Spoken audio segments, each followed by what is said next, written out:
বন্ধুগণ, এই মুহূর্তে শুভেচ্ছা বক্তব্য রাখার জন্য আমাদের হাতে আরেকজন বক্তা রয়েছেন। উনিও আপনাদের চেনা মুখ শাস্তানগর নিবাসী, প্রাক্তন ইউনিয়ন পরিষদের মেম্বার, আমাদের সদস্য, বর্তমান কমিটির সহসভাপতি জনাব আবেশ সেলিম সাহেব। আসলে আমি ব্যক্তিগতভাবে দুঃখ প্রকাশ করছি। আমি একজন দায়িত্বশীল হিসেবে অনুষ্ঠানের শুরু থেকেই উপস্থিত থাকার কথা ছিল, দরকার ছিল, এটা আমার নৈতিক দায়িত্ব ছিল। আমার ব্যক্তিগত বাড়িতে একটা প্রোগ্রাম থাকার কারণে আমি যথাসময়ে আসতে পারি নাই। সত্যিকারার্থে আপনারা বিশ্বাস করবেন বা নাই করবেন, যদি আজকে মীর আহমদ ফাজিল মাদ্রাসা আমাদের শিক্ষকদের এবং ছাত্র সম্মানিত ব্যক্তিদের বিদায় অনুষ্ঠান না হতো, ঈদপ্রীতি সমাবেশ না হতো, আমি কিন্তু আসতে পারতাম না, আসতাম না। আসা আমার পক্ষে সম্ভব ছিল না। আমি বাড়িতে অনেকগুলি মেহমান রেখে এখানে এসেছি, শুধুমাত্র হৃদয়ের টানে এসেছি, মনের টানে এসেছি, শ্রদ্ধা থেকে এসেছি। আসলে আমি স্মৃতিচারণ করে আপনাদেরকে বিরক্ত করব না। আলহামদুলিল্লাহ, আমাদের শিক্ষকদের ব্যাপারে অনেক কথা এসেছে। পিতামাতার ঋণ যেমন সন্তানরা কখনো পরিশোধ করতে পারে না, কোনো ছাত্র কোনো শিক্ষকদের ঋণ তেমনিভাবে পরিশোধ করতে পারে না। জাফর ভাইয়ের বিষয়ে কথা আসছে, যদিও তিনার পদবি ছিল অফিস সহায়ক, আমরা ওনাকে অফিস সহায়ক মনে করতাম না, জাফর ভাই বলতাম। এরপরে আমাদের আপনার জনালাউদ্দিন সাহেব, যদিও তিনার নাম এসেছে অফিস সহকারী, আমরা তিনাকে কিন্তু কেরানি স্যার হিসাবে জানতাম। আমাদের নুরুল আমিন হুজুরের পদবি যেটাই হোক, তিনাকে আমরা নুরুল আমিন হুজুর হিসেবে তিনি সমাদৃত। আর আমাদের আনোয়ার হুজুর সাহেব, তিনি যদিও ভাইস প্রিন্সিপাল, তিনাকে কেউ আনোয়ার হুজুর বলতেন, কেউ ভাইস প্রিন্সিপাল বলতেন। যাই হোক, আমরা সকলেই তিনাদের কাছে কৃতজ্ঞ। আসলে ওনাদের কৃতজ্ঞতা প্রকাশ করে আমরা শেষ করতে পারবো না। আমি শুধু এতটুকু বলবো, আল্লাহ রাব্বুল আলামিন বলেছেন, ইয়ারফাউল্লাহুল্লাযীনা আমানু মিনকুম ওয়াল্লাযীনা উতুল ইলমা দারাজাত। তোমাদের মধ্যে যারা ঈমানদার এবং যাদেরকে আমি আল্লাহ জ্ঞান দান করেছি, ইলম দান করেছি, তাদের মর্যাদাকে আমি আল্লাহ বাড়িয়ে দিয়েছি। আসলে আমাদের সামনে যে ব্যক্তিদেরকে উদ্দেশ্য করে আমরা দীর্ঘ কয়েক মাস অক্লান্ত পরিশ্রম করে, অনেক পরিকল্পনা গ্রহণ করে, অনেক সময় নিয়ে, অনেক প্রচারণার মাধ্যমে, অনেক প্রস্তুতি নিয়ে আজকে এই অনুষ্ঠানকে বাস্তবায়ন করতে হচ্ছে, তিনারা ঈমানের কারণে এবং জ্ঞানের কারণে, তিনাদের নীতি নৈতিকতার কারণে, আমলের কারণে, এবং তিনারা আসলে যে ত্যাগ করেছেন, তিনারা ভোগ করেন নাই, ত্যাগ করেছেন। এই ত্যাগের কারণে আমাদের কাছে তিনারা এত সমাদৃত, আমরা তিনাদের কাছে চিরকৃতজ্ঞ। আসলে আমি দুঃখ প্রকাশ করছি, আমি শেষ পর্যন্ত এই সুন্দর অনুষ্ঠানকে উপলব্ধি করতে পারবো না। আমি আপনাদের সকলের নিকট ক্ষমা চেয়ে নিচ্ছি এবং বিদায় চেয়ে নিচ্ছি। আমাকে চলে যেতে হবে বাড়িতে। আসলে এই মাদ্রাসায় লেখাপড়া করে যতটুকু গর্বিত, জীবনে লেখাপড়া ঢাকাতে করেছি, ওলামাবাজার মাদ্রাসায় করেছি, চন্দ্রগঞ্জ আলিয়াতে করেছি, যত দীর্ঘ সময় এই প্রতিষ্ঠানে করেছি, এই প্রতিষ্ঠানে লেখাপড়ার কারণে যতগুলি ভাই বোনদের সাথে আমরা পরিচিত হয়েছি, যতগুলি ওস্তাদদের সাথে পরিচিত হয়েছি, সামাজিকভাবে বিভিন্নভাবে যতটুকু সমাদৃত হয়েছি, আসলে অন্য কোনোভাবে এতটুকু সমাদৃত আমরা হতে পারি নাই। অনেক বেশি আমরা পেয়েছি, যার তুলনায় কিছুই দিতে পারি নাই। এজন্য আল্লাহ রাব্বুল আলামিনের শুকরিয়া আদায় করি এবং ওস্তাদদের কাছে আমরা চির কৃতজ্ঞ। তিনাদের কাছে দোয়া কামনা করি, প্রত্যেকের কাছে দোয়া কামনা করি। আসলে কি বলবো, স্মৃতি বলতে গেলে শেষ হবে না। আনোয়ার হুজুর বাড়িতে ঘর করবে, কোথায় তিনার বাড়ি? তিনার এলাকা ব্রিকফিল্ডের অভাব নাই। তিনি কিন্তু আমি ব্যবসা করে জানে, তিনি আমার থেকে ইট নিয়ে বাড়িতে ঘর করেছেন। এইভাবে আমাদের নুরুল আমিন হুজুর যখন মেম্বারি ভোট করেছি, কত আন্তরিকতা রেখেছেন। জাফর ভাই কত আন্তরিকতা রাখেন, কেরানি স্যার তো আন্তরিকতার শেষ নাই। আসলে আমরা ওনাদের জন্য অনেক হায়াত কামনা করি, প্রত্যেকে ওনাদের জন্য দোয়া করবেন। আমরা পরস্পরের জন্য দোয়া করি। আমার বিক্ষিপ্ত কথাবার্তা গেলে শেষ করছি, কষ্ট দেওয়ার জন্য দুঃখ প্রকাশ করছি। আসসালামু আলাইকুম ওয়া রাহমাতুল্লাহি ওয়া বারাকাতুহু। এই নিরিখে সর্বপ্রথম নাম যার যেখানে থাকুক না কেন, আমি সর্বপ্রথম ঘোষণা করছি আমাদের একজন উপদেষ্টা সদস্য, উনি বিশেষ কাজে রয়েছে চৌমনিতে অফিসে, যিনি ইসলামী ব্যাংকের সিনিয়র অফিসার হিসাবে আছেন, জনাব কামরুল হাসান সাহেবকে। সময় যেহেতু সংক্ষেপে দুটো কথা বলবো। প্রথম কথাটা হচ্ছে, আজকের এই প্রোগ্রামটা করার কথা ছিল মাদ্রাসা কর্তৃপক্ষের, বা মাদ্রাসা গভর্নিং বডি বলি আর শিক্ষক বলি ওনাদের, কিন্তু দুঃখজনকভাবে ওনারা এই প্রোগ্রামটা করতে পারেন নাই। আমরা উদ্যোগ নিয়ে আমরা করেছি। ভাইস প্রিন্সিপাল সাহেব বিদায় নিয়েছেন 2022 সালে, আর আমাদের সম্মানিত নুরুল আমিন হুজুর বিদায় নিয়েছেন 2023 সালে। সেদিক থেকে একজনের 3 বছর, একজনের 2 বছর, তাহলে 3 বছর পরে একটা বিদায় অনুষ্ঠান করতেছি আমরা, যেটা আমাদের জন্য খুবই দুঃখজনক। এই বিদায় অনুষ্ঠানটা কি 1 মাস পর হতে পারতো না, 2 মাস পর হতে পারতো না? কেন হয় নাই? এটা আমি মনে করি আমাদের ব্যর্থতা, সবার ব্যর্থতা। এই ব্যর্থতার জন্য সবাই এই দায় নিতে হবে। যে প্রতিষ্ঠান গুণীজনের সম্মান দিতে জানে না, সেই প্রতিষ্ঠানে গুণীজন কীভাবে জন্ম নিবে? এটা আমি সবার প্রতি এই প্রশ্নটা রাখলাম। সম্মানিত উপস্থিতি, 4 জন 2 জন শিক্ষক, 2 জন আমাদের কর্মকর্তা মাদ্রাসার, 4 জনকে আমি 91 সাল থেকে চিনি এবং ওনাদের সাথে ওতপ্রোতভাবে জড়িত। ভাইস প্রিন্সিপাল সাহেব তো এমন মানুষ যিনি একসাথে 3টা-4টা ক্লাস নিয়েছে, যেটা আমি সাক্ষী, আমি নিজে দেখেছি। আমার ক্লাসে বসে অন্য ক্লাস থেকে বলা চাই তোমরা করতেছো নি, আমি শুনতেছি না কেন, এই অমুক নাম ধরে বলতো, এই তোমরা ছেলেছিলি করতেছো কেন? সে ধরনের মানুষ সবসময় শুধু ক্লাস শিক্ষা, কনসেলে লেজারে পালাই গেছে, কনসেলে গতকালকে আসে নাই, এই জিনিসগুলো ওনার মাথার ভিতরে একটা কম্পিউটার। মাশাআল্লাহ, উনি একজন কম্পিউটার। 30 বছর পরে দেখা হলে জিজ্ঞেস করে, এই শহীদুল্লাহ তুই কেমন আছো, তোর বাড়ি তোর বাবা ভালো আছে? 30 বছর পরেও। অথচ ছাত্র শিক্ষকের চেহারা খেয়াল নাই, কিন্তু উনি শিক্ষক হিসেবে ছাত্র চেহারা উনার মাথার ভিতরে। আলহামদুলিল্লাহ, এই যোগ্যতা সবার থাকে না। শিক্ষক তো সবাই হয়, ভাইস প্রিন্সিপাল সবাই হয় না, কারণ চলে গেছে। আচ্ছা, যাই হোক, সবার একটু কষ্ট হবে, আমি শেষ করতেছি। আর একটা কথা বলবো সংক্ষেপে, যে 2010 বা 11 সালের দিকে মাওলানা সেরাজুল করিম সাহেব আমাদের 4 জন শিক্ষকের বিরুদ্ধে একটা মামলা করেছিলেন। আনোয়ার হুজুর, নুরুল আমিন হুজুর, আমাদের সভাপতি মোতাজামান হুজুর এবং মির্জা আনোয়ার হুজুর, এই 3 জনের বিরুদ্ধে একটা মামলা করেছেন ঠুনকো ব্যাপার নিয়ে, একেবারে সিম্পল ব্যাপার নিয়ে। এই মামলার পরিপ্রেক্ষিতে আমরা কি করেছি, আমরা প্রাক্তন ছাত্ররা একটু চিন্তা ভাবনা করে আমরা কি করা যায়। এই মুহূর্তে হুজুরদেরকে হয়রানি করা, আমাদের ওস্তাদ ওনাদের বিরুদ্ধে মামলা দেওয়া হয়েছে সেরাজুল করিম সাহেবের। আমরা চিন্তা করি, আমরা বসছি সম্মানিত, আমরা কয়েকজন, আমি, কামাল ভাই, আহমদুল্লাহ ভাই, হাফেজ সেলিম, হাফেজ হারুন মিলে বসলাম যে আমরা একটা সংগঠন দরকার আছে। যে প্রতিষ্ঠানে কোনো সংগঠন থাকে না, সেই প্রতিষ্ঠানে কোনো কাজ করতে পারে না। যে কোনো কাজ করতে হলে একতাবদ্ধ হইতে হবে। আমরা বসে একটা সংগঠন করেছি, আমরা নাম দিয়েছি প্রাক্তন ছাত্র ফোরাম। নাম দিয়ে আমরা যখন এই কার্যক্রমটা শুরু করছি, নুরুল আমিন হুজুর সাক্ষী আছেন, উনি ওনার বক্তব্য হয়তো বলবেন, এই কথাগুলো বলবেন। আমাকে কেন ভাই একটু কথা বলতেছেন না, 2 মিনিট কথা বলতেছি আমি।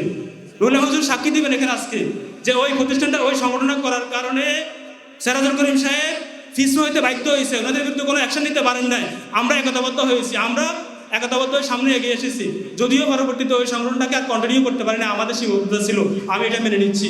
তারপরেও যে ওনাদের জন্য কিছু একটা করতে পেরেছি, সেটা আল্লাহর কাছে, আল্লাহ যদি আমাদেরকে সে চাচা দিয়ে থাকেন দিবেন। হুজুররা যদি স্বীকার করেন যে করবেন যে আমরা শিক্ষক জন্য করেছি, এই কথাটা, এই কাজটা করেছি। আলহামদুলিল্লাহ, ভবিষ্যতে যতদিন আমরা বেঁচে থাকবো, প্রাক্তন ছাত্ররা আমরা দেশের বিভিন্ন সেক্টরে আছি, বিভিন্ন কেউ সরকারি কেউ বেসরকারি, যখনই আমাদের ডাক দেবেন, আমাদের এলামানায় যখন যে দায়িত্ব থাকবে আমরা আসবো ইনশাআল্লাহ। শিক্ষকদের সহযোগিতা বা মাদ্রাসার সহযোগিতা, সকল সহযোগিতা আমরা থাকবো, এই আশাবাদ ব্যক্ত করে আমি বিদায় নিচ্ছি। আমার অফিসিয়াল জরুরি কাজ আছে, আমি এখন চৌমনি যাবো, আমাকে একটু ক্ষমা করবেন। অফিসিয়াল আসলে চাকরি করে বুঝেন, চাকরির দায়িত্ব আছে। আজকে ঈদের পরের দিন আমাকে অফিস করতে হচ্ছে, তাহলে বুঝে থাকেন এবার চাকরিটা কি জিনিস। আমি এখন চৌমনি অফিস, আমার জন্য কিন্তু অনেকগুলো লোক বসে আছে ওখানে, তো দয়া করবেন। সবাইকে ধন্যবাদ। আসসালামু আলাইকুম রহমতুল্লাহি ওয়া বারাকাতুহু। আলহামদুলিল্লাহ, আমরা সাবেক ছাত্ররা সকল ভেদাভেদ ভুলে গিয়ে, সকল অনৈক্য ভুলে গিয়ে, আমরা সকল এলামানাই, সকল সাবেক ছাত্ররা এখন এক কাতারে ঐক্যবদ্ধ। মীর আহমদপুর ফাজিল স্নাতক মাদ্রাসা এলামানাই অ্যাসোসিয়েশন, কি বলেন, ঠিক কিনা? ইনশাআল্লাহ সামনে মাদ্রাসার যে কোনো সিদ্ধান্ত যেন তেনভাবে নেওয়া যাবে না, যেহেতু আমরা সাবেক ছাত্ররা ঐক্যবদ্ধ আছি। তবে আমরা মাদ্রাসার উন্নয়নে সকল কাজে আমরা সহযোগী হব, আমরা প্রতিবন্ধক হব না ইনশাআল্লাহ। এ পর্যায়ে বক্তব্য রাখবেন জনাব তারিকুর রহমান, সহকারী পরিচালক দুদক। আমার শ্রদ্ধেয় অনেক সিনিয়র ভাইগণ ইতিপূর্বে বক্তব্য দিয়ে গেছেন। আমি সবার কাছেই একটা বিনীত অনুরোধ যে আমরা ব্যক্তি বিশেষের নাম না, এখানে মাদ্রাসার বর্তমান অধ্যক্ষ মহোদয় আমাদের সামনে উপস্থিত। এই যে বারবার বলতেছি মাদ্রাসা কর্তৃপক্ষের দায়িত্ব ছিল, আল্লাহ হয়তো যা করেন ভালোর জন্যই করেন। মাদ্রাসা কর্তৃপক্ষ যদি আয়োজন করতো, আজকে আমার মতো অ্যালামনাই এখানে উপস্থিতি হতে পারতাম না, কারণ আমার পোস্টিং ছিল বগুড়া। এখন ঈদের পরের দিন করছে, ছুটিতে আছি, আমাদের অগ্রজ সানাউল্লাহ ভাইও হয়তো আসতে পারতো না, প্রধান অতিথি হতে পারতো না, আজকে উনি আসতে পারছেন। যেটাই করুক আল্লাহ তাআলা উত্তম পরিকল্পনাকারী। তবে এটি দুঃখজনক যে আমাদের দুইজন শ্রদ্ধেয় শিক্ষক এবং আমাদের মাদ্রাসার আরো দুইজন যারা ছিলেন কর্মকর্তা বৃন্দ, তাদেরকে আসলে আনুষ্ঠানিকভাবে বিদায় বা যেটাই বলি একটা ফরমাল অনুষ্ঠান না করে ছোটখাটো ফুল দিয়েও করতে পারতো। এটা একেবারে এমন না যে খুব বিশাল দিয়ে। ওনাদের মাদ্রাসার জন্য যে পরিমাণ অবদান, এটা আসলে বলার মতো নয়। আজকের উপস্থিতি সেটা প্রমাণ করে। আজকে বিভিন্ন জায়গায় বাংলাদেশের বিভিন্ন প্রতিষ্ঠানে, সরকারি বেসরকারি বিভিন্ন প্রতিষ্ঠানে ওনাদের ছাত্ররা প্রতিষ্ঠিত। তো যে শিক্ষকরা এই সমস্ত ছাত্রদের তৈরি করার পিছনে কারিগর ছিলেন, তাদেরকে যখন স্বাভাবিকভাবেই উক্ত প্রতিষ্ঠান থেকে কোনো ধরনের সংবর্ধনা দেওয়া না হবে, স্বাভাবিকভাবেই এটি প্রত্যেক তার সাবেক ছাত্রদেরও হৃদয়ে রক্তক্ষরণের মতো অবস্থা হবে। এবং এ ধরনের বক্তব্য পরবর্তীতে আমার সিনিয়র ভাই যারা বলে গেছেন, এটি খুবই স্বাভাবিক ঘটনা। তো যাক, আলহামদুলিল্লাহ, আল্লাহ তাআলা আমাদেরকে যেভাবেই হোক আমরা করতে পেরেছি, ওনাদেরকে ছোটখাটো সম্মানের আমরা আয়োজন করতে পেরেছি। শুরুতে আমি চারজন সম্পর্কে 4 মিনিট বলে আমার বক্তব্য শেষ করেছি। শুরুতে হচ্ছে আমাদের আবু জাফর ভাই, ওনাকে আমরা ভাই বলতাম, আমার প্রতিবেশী, খুবই নিরেট ভদ্র একজন মানুষ। আমি এই প্রতিষ্ঠানে নুরানি থেকে আলিম পর্যন্ত পড়েছি। বিভিন্ন সময় আমাদের যে ঘন্টার যে ক্লাসগুলা ঘন্টা ঘন্টা বাজানো হয়, ওনাকে আমি কখনো দেখিনি যে উনি উপস্থিত থাকা অবস্থায় 2 মিনিট পরে দিয়েছেন। খুব সুন্দরভাবে উনি ওনার কর্মনিষ্ঠার সাথে ওনার দায়িত্ব উনি সুচারুভাবে সুন্দরভাবে পালন করেছেন। আমাদের কেরানি স্যার, উনি আসলে অফিস কর্মের বাইরে উনি কখনো যান নাই। ওনার সাথে 2-1টি যে আলাপ করবেন, আপনি গিয়ে অন্য কথা বলবেন, এই সুযোগ ওনার ছিল না। আসলে এটাই ওনার একটা দায়িত্ব ছিল, এবং এটাকে উনি যেটা বলবো যে এটা কিন্তু অফিস একটা চালানো, এটা ওনার ইমানি দায়িত্ব। এই দায়িত্বটা উনি খুব সুন্দরভাবে পালন করেছেন। আমাদের অনেক শ্রদ্ধা ভাই বলেছেন যে আমাদের মার্কশিট বা বিভিন্ন আমরা ওনার কাছ থেকেই নিতাম। নুরুল আমিন হুজুর আসলে ক্লাসে উনি তাফসীরের মতোই ক্লাস করতেন। ওনার ক্লাস নিয়ে আমাদের কখনোই চিন্তা করতে হতো না, ওনার পরীক্ষা নিয়েও আমরা কখনো চিন্তা করিনি। উনি ক্লাসে খুব সুমধুর কণ্ঠে আমাদেরকে হাদিস শরীফ পড়াতেন এবং কথাগুলো আমাদের লেগে যায়। এক সিনিয়র ভাই বলেছেন যে উনি ওনার ব্যক্তিগত জীবনের অনেক অভিজ্ঞতাও শেয়ার করতেন। এগুলোও আসলে আমাদের বাস্তব জীবনে অনেক কাজে লেগেছে। আর যার কথা বললেই নয়, আমাদের যাকে আমরা ভাইস প্রিন্সিপাল হুজুর নামে চিনি, আসলে এরকম আমি এই মাদ্রাসা থেকে পড়ে আমি ঢাকা বিশ্ববিদ্যালয়ে পড়েছি। আমি এখন একটা প্রতিষ্ঠানে, সরকারি প্রতিষ্ঠানে চাকরি করি। প্রতিষ্ঠানের প্রতি মায়া উনাকে না দেখলে আসলে বোঝা যায়। একজন বলেছেন উনি ব্রাহ্মমান লাইব্রেরির মতো, আসলে তার চাইতেই বেশি। উনি, আমি দেখেছি শীতকালে এখানে কিতাব নিয়ে বসে থাকতেন। অফিস মাদ্রাসায় ওনাকে 9টার আগে সবসময় পেতাম। এতটা দায়িত্ববান ছিলেন এবং সময়নিষ্ঠ, সময়ানুবর্তিতা তার মাঝে ছিল। আমি একবার অসুস্থ হয়ে কয়েকদিন মাদ্রাসায় আসতে পারতেছি না, আমার খুব জ্বর হয়েছিল। উনি মাদ্রাসা শেষ করে সন্ধ্যার সময় আমার বাড়িতে গিয়ে হাজির, আমি যাচ্ছি না কেন। এরকম শুধু আমি না, অসংখ্য ছাত্রদেরকে উনি এরকম খোঁজ খবর নিয়েছেন। এখনো দেখা হলে আমি ওনাকে কি বলবো, চা খাওয়ানোর কথা, উনি আমাকে প্রথম বলেন যে আসো বাবা চা খাও। মানে এরকম ভালোবাসা, এরকম আন্তরিকতা আমাদের, মানে আমার পরিবারেরও খোঁজ খবর উনি নেন, আমি খোঁজ খবর নেওয়ার আগে। তো ওনাদের মতো শিক্ষকদের আসলে আমাদের প্রতিষ্ঠান থেকে যে ফরমাল যে বিদায়টুকু দেওয়া হলো না, এটা খুবই দুঃখজনক। প্রতিষ্ঠানে রাজনীতি থাকবে, সকল শিক্ষক সবাই সমান মন মানসিকতার হবে না, সকল কর্মকর্তা কর্মচারীও একই মন মানসিকতার হবে না। কিন্তু এই ভেদাভেদগুলো থেকেও আমরা কিন্তু ছোটখাটো একটা আয়োজন করতে পারতাম, করলে হয়তো বা আজকে যে তীক্ষ্ণ বক্তব্যগুলো ওনাদের সাবেক ছাত্ররা দিয়েছেন, এগুলো আমাদের শোনা লাগতো না। ভেদাভেদেরও একটা যে পরিবেশ সৃষ্টি হয়, এই সমস্ত বক্তব্য আসলে আমাদের কাছে দুঃখজনক লাগে যে আমরা এই প্রতিষ্ঠান থেকে পড়লাম, কেন এই সমস্ত ছোটখাটো বিষয়ে আমাদের এত ইয়ে থাকবে না। আশা করি ভবিষ্যতে আমাদের যে সমস্ত শিক্ষক বিদায় নেবেন, আমাদের অ্যালামনাই অ্যাসোসিয়েশনের পক্ষ থেকেও তাদেরকে একটা সংবর্ধনার ব্যবস্থা যে করা হয়েছে এটা যেন চলমান থাকে, অব্যাহত থাকে। পাশাপাশি অত্র প্রতিষ্ঠান এবং অ্যালামনাই অ্যাসোসিয়েশন দুইটা কিন্তু মুদ্রার এপিডুপি। মাদ্রাসা যদি না থাকে অ্যালামনাই অ্যাসোসিয়েশনের কোনো নামই থাকবে না, আবার অ্যালামনাই অ্যাসোসিয়েশনের সহযোগিতায় মাদ্রাসা অনেক দূর এগিয়ে যেতে পারে। সুতরাং দুইটার মধ্যে আমরা ভেদাভেদ না রেখে আমরা ভ্রাতৃত্বের বন্ধনে আমাদেরকে আরো দৃঢ় করে ভবিষ্যতেও আমাদের যে সমস্ত প্রতিষ্ঠানের যারা কর্মকর্তা কর্মচারী আছেন, আমাদের শ্রদ্ধেয় শিক্ষক মণ্ডলী আছেন, যারাই বিদায় নেবেন, আমরা যেন মাদ্রাসা এবং অ্যালামনাই দুইটা প্রতিষ্ঠানের পক্ষ থেকেই আমরা যেন তাদেরকে সামান্য কিছু হলেও সংগঠিত করতে পারি, এই আশাবাদ ব্যক্ত করে আমি আমার বক্তব্য শেষ করতেছি। আসসালামু আলাইকুম।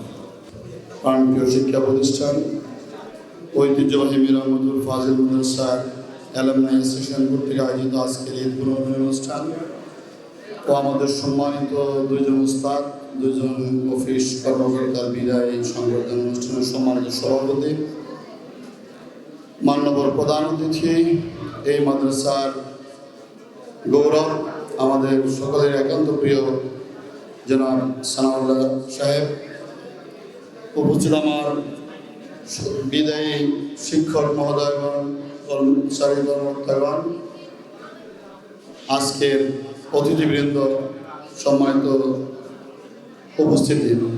আসলে অনেক কথা হয়েছে, আমি সকলের কথার সাথে একমত। শিক্ষকদের ব্যাপারে অনেক কথা এসেছে। আসলে সারা দিন ওনাদের যদি আমরা স্মৃতিচারণ করি শেষ হবে না, আর স্মৃতিচারণ করে তাদেরকে খাটো করতে চাই না। সব কথা এসেছে। বিশেষ করে প্রতিষ্ঠানের কমিটি এবং প্রতিষ্ঠান প্রধানকে ইঙ্গিত করে সবাই আমরা অভিযোগ করেছি। আসলে মূলত যারা দায়িত্বে থাকে তারা বুঝে দায়িত্ব পালন করা কত কঠিন। আমি প্রথমেই ক্ষমা চাচ্ছি, প্রিন্সিপাল সাহেব যখন দায়িত্বে ছিলেন, ভারপ্রাপ্ত দায়িত্ব পালন করেছেন, আমিও জানতাম না, আল্লাহর হুকুম হয়েছে হয়তো জানি না কিভাবে হুজুর আমাকে কমিটিতে এনেছেন। কমিটিতে আনার কারণে হুজুর যতটুকু অপমানিত হয়েছেন, হুজুর যতটুকু কষ্ট পেয়েছেন, আমার মনে হয় আমার গায়ের চামড়া দিয়ে যদি হুজুরের জুতা বানিয়ে দিই, যেটুকু কষ্ট হুজুর আমাকে কমিটিতে আনার কারণে পেয়েছে, সেটুকু কষ্ট ঋণ পরিশোধ করতে পারবো না। শুধু বিচার আল্লাহর কাছে দেব একটাই, কমিটির সবসময় সদস্য সোহেল ভাই এখানে উপস্থিত আছেন, যেভাবে হোক আমি এসেছি, আমাকে হুজুর এনেছেন। আমাদের আব্দুল আওয়াল হুজুর বলেছিল, হুজুর এখানে নাই, যে ভাইস প্রিন্সিপাল সাহেব হুজুর ভুল ক্রমে কামালকে এনেছে, তো হুজুরের ভুলটা প্রতিষ্ঠানের জন্য অনেক কাজে আসছে। মানে সবার বাসায় হুজুরের ভুল, কিন্তু এই ভুলটা প্রতিষ্ঠানের অনেক কাজ লেগেছে। এটা রাজসাক্ষী কিন্তু সোহেল ভাই। আমি আমার কথা বলবো না, আমার মনে হয় যতটুকু আমি দেখি আল্লাহ মালুম, যে যদি আমি কমিটিতে না থাকতাম প্রিন্সিপাল নিয়োগে পর্যন্ত হতো না। আর আমার সাথে বা কমিটির যারা দ্বিধাদ্বন্দ্ব করেছেন, বাইরে যারা দ্বিধাদ্বন্দ্ব করেছেন, উদ্দেশ্য একটাই ছিল, তাদের টার্গেট ছিল কমিটিতে তারা থেকে বিভিন্ন রকমের নিয়োগ বাণিজ্য, বিভিন্ন রকমের অপকর্ম, বিভিন্ন রকমের দুর্নীতি করতে সহায়তা হবে, আর আমি সেটার বাধা, মূলত বাধাই ছিলাম। আলহামদুলিল্লাহ এটুকু বুকে হাত দিয়ে বলতে পারবো যে আমাদের প্রিন্সিপাল সাহেবের সাথে 4 জন নিয়োগ হয়েছে, 4 পয়সার দুর্নীতি বা 4 পয়সার বাণিজ্য হয় না। তারা আছে কেন? বাংলাদেশে বর্তমান নিয়োগে এরকম হয় না।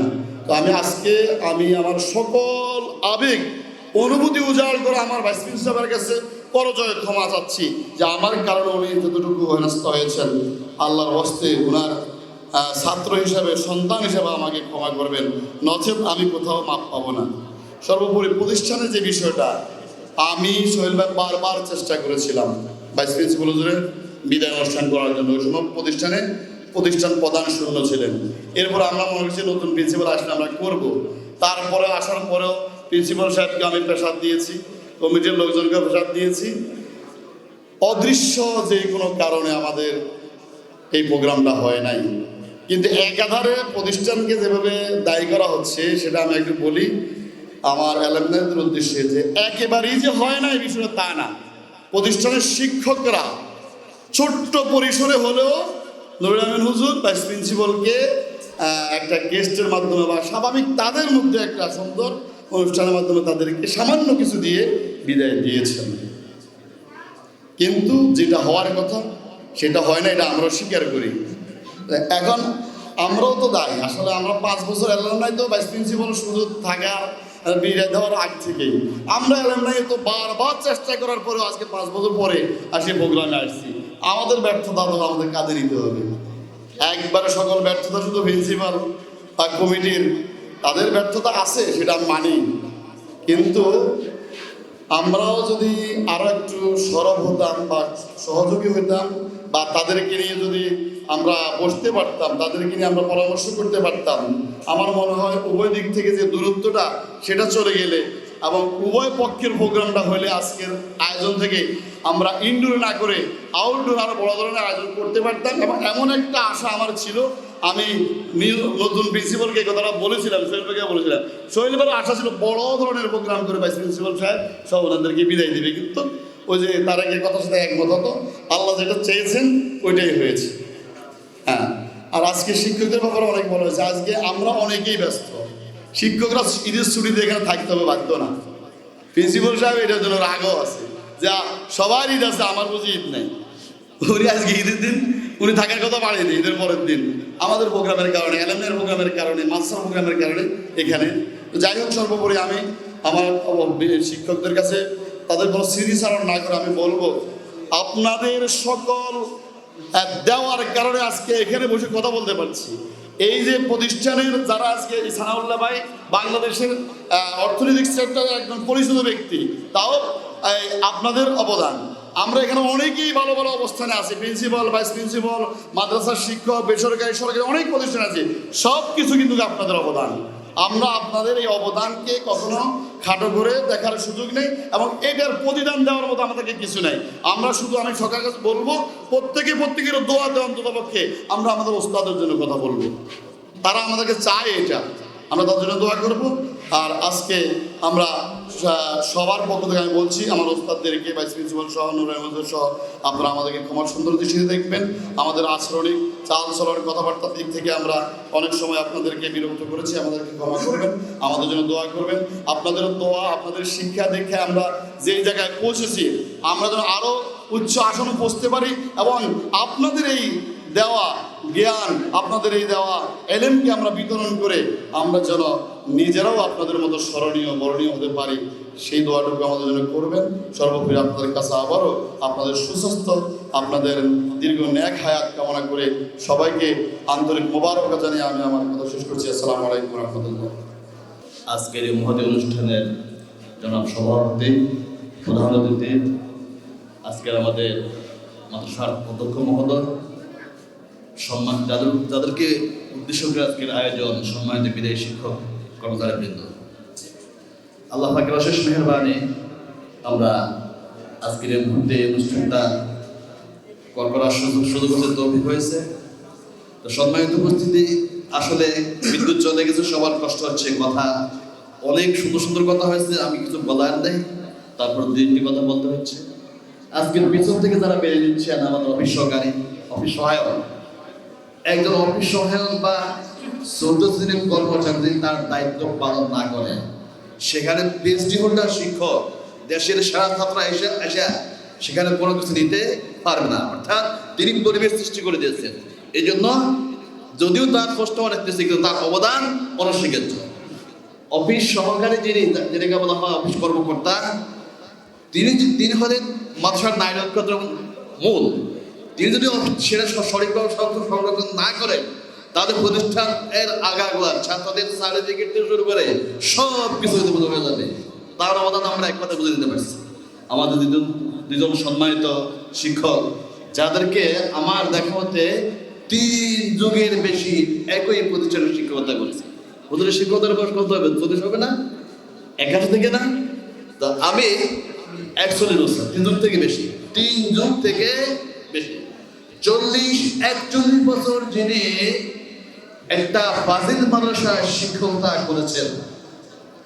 1981 সালে তার হাতে গোনা ছাত্র, আপনারা ধরে নিতে পারেন তারা কোন অবস্থায় আছে। আজকে অনুষ্ঠানের প্রধান অতিথি ওনার হাতে গোনা ছাত্র, খুব ক্লোজ ছাত্র, অনেক কাছাকাছি ছাত্র ছিলেন। আমরা ওনার অনেক ন্যাক সহবত পেয়েছি। তো মাওলানা মুনওয়ার সাহেব তার পদবি লেখা আছে সিনিয়র সহকারী পদবি। 1989 কথা আমি নিজের সাক্ষী, আমার ভাই শহীদুল্লাহ সহ অনেকে ছিলেন।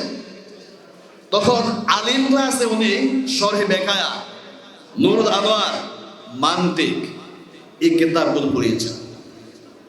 আপনারা যারা কমই পড়ে তারা বুঝে শরহে বেকায়া কোন স্তরের কিতাব, কত উঁচু স্তরের কিতাব, যদিও আমাদের আলিম পর্যায়ে পড়ানো হয়। মান্তিক আর নুরুল আনোয়ার কত উঁচু পর্যায়ের কিতাব। এই যে একটা কিতাব উনি পড়িয়েছেন, ওই সময় পদ পদবীর কোনো তারতম্য ছিল না।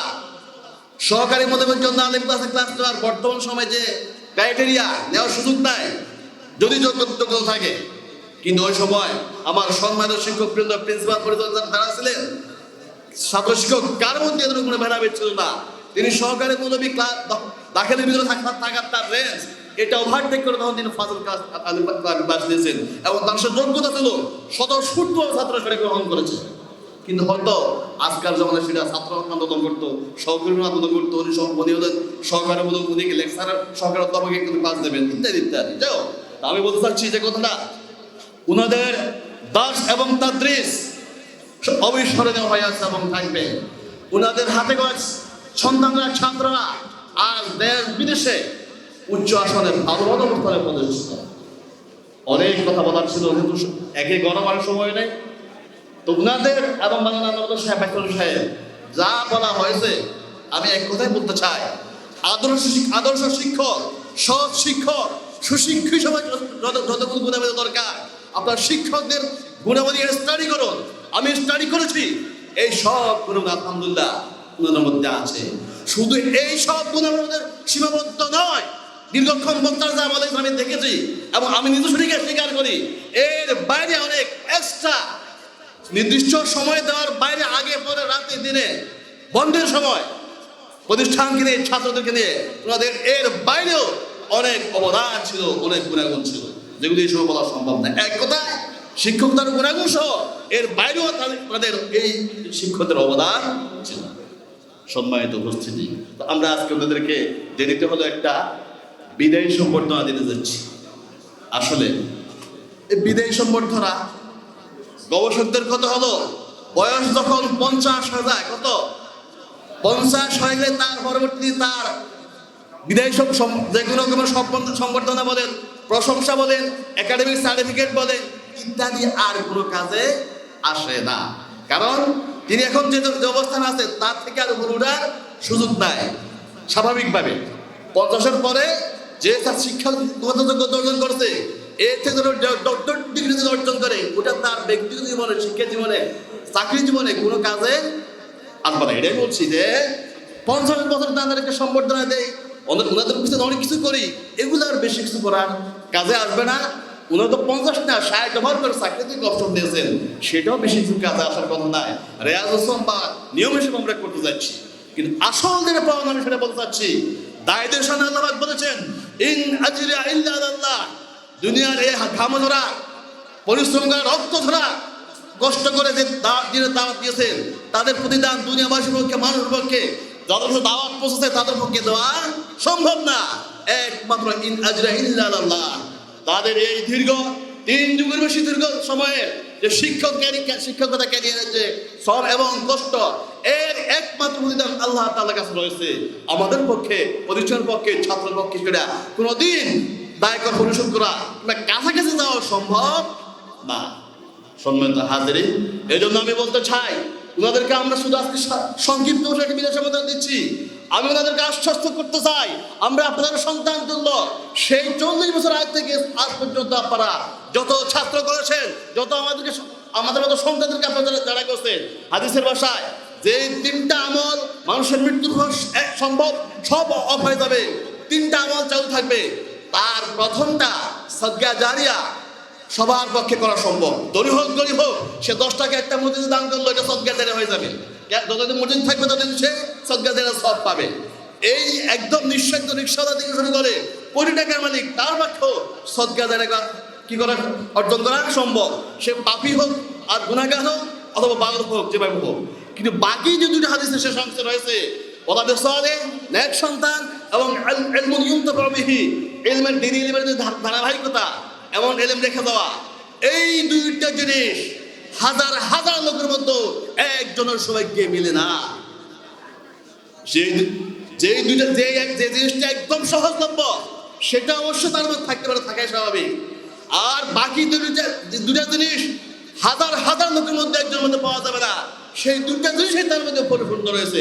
আমরা আপনাদের হাতে গড়া সন্তান, আপনাদের হাতে গড়া ছাত্র, এই দিন না আমরা যতটুকু পিস আমরা সেটা বিতরণ করার চেষ্টা করতেছি। এবং প্রতি সময়ে যে কোনো দোয়াতে আমাদের বাবা মা যেমন, তার থেকে আপনাদেরকে বেশি স্মরণ করে আমাদের দোয়া। আমারও আহ্বান, ওনাদের যারা প্রোডাকশন, যারা ওনাদের ছাত্র আছেন, আমরা সবসময় একটা আমাদের কাছে পাওয়া চাওয়া, সেটা ওনাদের জন্য দোয়া করা। আমি ওনাদের জন্য দোয়া করবো, সবার থেকে আহ্বান, আমরা আপনার জন্য এই দোয়া করবো ইনশাআল্লাহ। পরিশেষে যে কথা বলতে চাই, আজকে বিদায় অনুষ্ঠানটি আমরা আমাদেরকে খাটো করতে চাই না, বরং যে আটটা আমি বললাম, ইন আজরি আল্লাহ, আখিরাত যে জীবনের শেষ নাই, দুনিয়ার জীবন তার অনেকের শেষ পর্যায়ে, আখিরাতের সে মহাজীবনে যে সময় চূড়ান্ত পয়সা হবে, যে সময় সব কিছু শেষ পয়সা হবে, সেই মুহূর্তে শুধু ছোটখাটো সম্বর্ধনা নয়, আমাদের মতো আপনারা পড়াশোনা যারা রয়েছে, আপনাদের ইলমি কবুলের উপর পরিপ্রেক্ষিতে, আপনাদের ছাত্র আপনাদের দোয়ার প্রেক্ষিতে ইনশাআল্লাহ সে সময় দেখতে পাবেন আল্লাহর ফেরেশতারা আপনাদেরকে রাজকীয় সম্বর্ধনা দিয়ে চিরস্থায়ী আবাস আল্লাহর জান্নাতুল ফেরদাউসে ইনশাআল্লাহ আহ্বান করবে। সে আশা এবং প্রত্যাশা রেখে আমি আপনার সঙ্গে কথা শেষ করছি। আসসালামু আলাইকুম ওয়া রাহমাতুল্লাহ।